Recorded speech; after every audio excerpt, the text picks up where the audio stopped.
मातृ साधक काली प्रयाग की तरफ से आप सबको नमन। ओम काली। तो आज मैं आ गई हूँ और एक नए वीडियो के साथ। तो ये वीडियो है देवी क्या सच में शरीर में आती है, इस पे बेस्ड है। ठीक है, तो वीडियो शुरू करूँ इससे सबसे पहले आप सबसे निवेदन है, अगर आपको मेरा वीडियो अच्छा लगे, ज्ञानवर्धक लगे, उपयोगी लगे तो आप लाइक, कमेंट, शेयर, सब्सक्राइब कर सकते हैं। देवी की सब पे असीम कृपा रहे। ओम काली। तो चलिए अब शुरू करते हैं। तो जैसे कि मैंने बोला, देवी क्या शरीर में घुसती है। ठीक है, तो अगर मैं एक लाइन में आंसर दूं तो नहीं, देवी कभी शरीर में प्रवेश नहीं करती है। बहुत ही लॉजिकल सी बात है। जैसे विवेकानंद ने एक बार में कहा था कि मेरी चेतना इतनी जागृत हो रही है, इतनी बढ़ रही है कि मेरा जो शरीर है इस चेतना को ज़्यादा दिन तक सह नहीं पाएगा, और जब ऐसा होगा तब मेरी मृत्यु हो जाएगी, तब मुझे देह त्याग करना पड़ेगा। सोचिए, मानव की चेतना ऐसी होती है, तो दिव्य चेतना कैसी होती होगी। क्या इतनी औकात है हमारे ये तुच्छ शरीर में कि उस शक्ति को ग्रहण करे, अपने भीतर रखे और देह त्याग ना हो? ऐसा हो ही नहीं सकता। ठीक है, अगर कभी वो देवी शक्ति या कोई भी शक्ति, ठीक है, हनुमान जी की शक्ति, शिव शक्ति, एनी शक्ति, ठीक है, मैं हमेशा काली को ही डिनोट करती हूँ। जब भी मैं ईश्वर का नाम सुनती हूँ तो मैं काली से ही मैं हमेशा रिप्रेजेंट करती हूँ। तो मैं इस वीडियो में जितने बार भी काली बोलूँ तो समझ आइएगा किसी भी शक्ति के बारे में मैं बोल रही हूँ।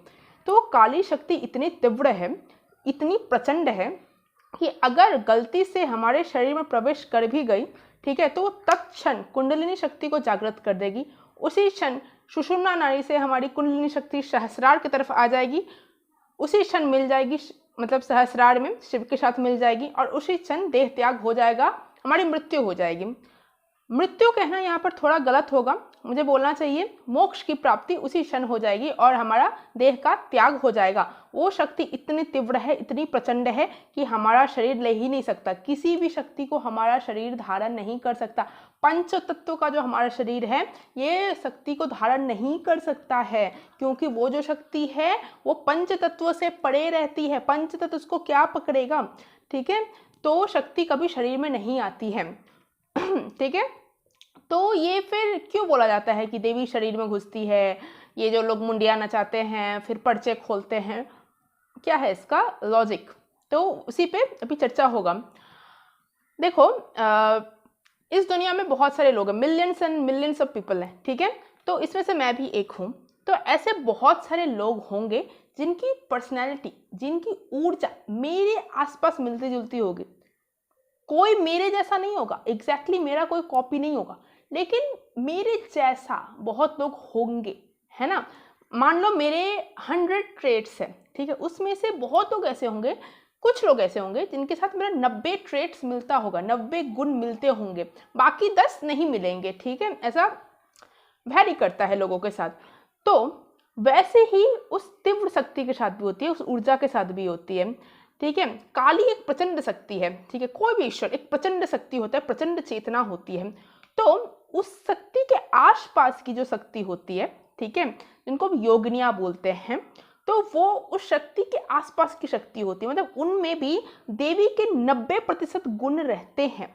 मतलब मैं डेटा में भी वैरी कर सकता है, ठीक है, लेकिन गुण उनमें विद्यमान रहते हैं उस शक्ति के। ठीक है, तो जब आप देवी आराधना कर रहे हैं, ठीक है, आप अपने इष्ट की आराधना कर रहे हैं, तो वो इष्ट कभी आपके शरीर में नहीं आएगा, लेकिन आप वो जो शक्ति है, उनकी जो योगिनियां हैं, ठीक है, जो उनके आसपास की शक्तियां हैं, उनको आप आकर्षित करने लग जाओगे।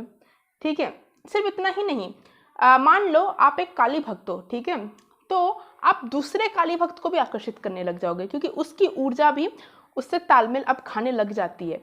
ठीक है, तो जो बोलते हैं ना, लाइक अट्रैक्ट लाइक, ठीक है, ये लॉ ऑफ अट्रैक्शन का कोट है। तो आप वो जो शक्ति है उसको आप आकर्षित करने लग जाओगे। लेकिन क्या तब भी क्या वो शक्ति आपके शरीर में घुस रही है? जिस शक्ति को आपने आकर्षित किया, क्या वो आपके शरीर में प्रवेश कर रही है? नहीं, आपके शरीर में प्रवेश नहीं करेगी, आपके कोशों को मतलब प्रभावित करेगी। कैसे? देखिए, बोलते हैं ना, संगति का बड़ा प्रभाव पड़ता है लोगों पे। आप जैसे मित्र बनाएंगे, ठीक है, उनका प्रभाव आप पे पड़ेगा। आप 4-5 मित्रों की टोली बना ले, रोज आप उनके साथ 2 घंटे 3 घंटे बैठे, आप देखिएगा आपका माइंड उस ग्रुप के माइंड के साथ ठीक है, कलेक्टिव माइंड के साथ कनेक्ट होने लग जाएगा। ठीक है, आप पांचों एक जैसे सोचने लग जाओगे। बहुत नॉर्मल सी बात है ना। तो उसी प्रकार जो शक्ति को आपने आकर्षित कर लिया है, अब वो शक्ति आपके साथ 24 घंटे उठती बैठती रह रही है।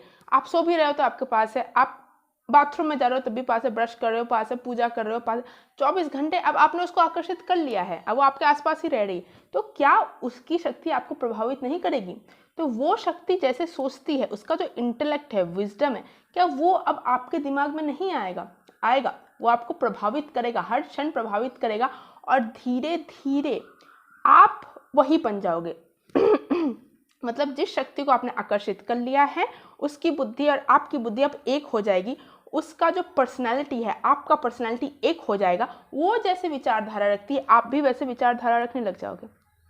ठीक है, तो कहीं से भी वो शक्ति आपके भीतर प्रवेश नहीं करेगी। ये भीतर प्रवेश करना एक मिथ है, एक मिसकंसेप्शन है। कुछ भी भीतर प्रवेश नहीं करता है, वो आपको प्रभावित करता है। आपके जो कोश हैं, ठीक है, आपके जो 5 कोश है, आपका जो ऑरा है, उसको वो प्रभावित करता है। ठीक है, और ठीक है, तो यही मुझे बताना था। अब जो और मुझे 2 चीज़ बताना था कि शक्तियाँ तो कभी प्रवेश नहीं करती, लेकिन भाव उनका आता है। देवी काली कभी आपके शरीर में प्रवेश नहीं कर सकती, लेकिन उनका भाव आपके भीतर आएगा। इस पे मैं कभी एक वीडियो बनाऊंगी। ठीक है, भाव क्या है, भाव का तंत्र में क्या महानता है। ठीक है, भाव में, तंत्र में भाव बहुत जरूरी है। बिना भाव के न्यास नहीं होता, बिना न्यास के तंत्र नहीं होता। ठीक है, तो इस पे मैं एक अलग से वीडियो बनाऊंगी। तो जो मैं बोलना चाह रही हूँ कि भाव देवी का आएगा, ये भाव ही है जो हमारे इंटेलेक्ट को देवी के इंटेलेक्ट से जोड़ेगा। ठीक है, तो ये पहली बिंदु। दूसरी बिंदु, देवी तो कभी शरीर में नहीं आती, लेकिन देवी का एक अंश जो कि कुंडलिनी है, वो हमारे शरीर में रहता है। वो जागृत हो जाए तो आप बोल सकते हो कि शक्ति तत्व जागृत हो चुका है, लेकिन वो भी बाहर से कोई थोड़ी भीतर आ रहा है, वो हमारे शरीर में पहले से ही है। वो बस उसका जागरण होगा और ऊपर उठेगी, सहस्रार से मिलेगी। वो देवी का ही प्रतीकात्मक रूप है। ठीक है, तो यही मुझे बताना था। आई होप कि आपको एक्सप्लेनेशन काफ़ी लॉजिकल लगा होगा, काफ़ी लगा होगा कि कुछ बुद्धि में गया होगा। ठीक है, ये सब जो मिसकंसेप्शन होता है, देवी शरीर में घुस गई, मुंडिया हिला रही है, ठीक है, ये सब मिथ है। और ये जो खेलना होता है ना, जो भगत लोग खेलते हैं, ठीक है, उस पर मैं वीडियो बनाऊंगी कि उसका लॉजिकल रीज़न क्या है, कि क्यों खेलते हैं, उनका शरीर क्यों डुलता है। ठीक है, वो लोग सही सही पर्चे कैसे निकालते हैं, इस पर एक मैं लॉजिकल वीडियो बनाऊंगी। ठीक है, तो आज का वीडियो यहीं रखते हैं। आशा करती हूँ आपको मेरा वीडियो अच्छा लगा होगा। अगर अच्छा लगे तो लाइक, कमेंट, शेयर, सब्सक्राइब कर दीजिएगा। देवी की सब पे असीम कृपा रहे। ओम काली।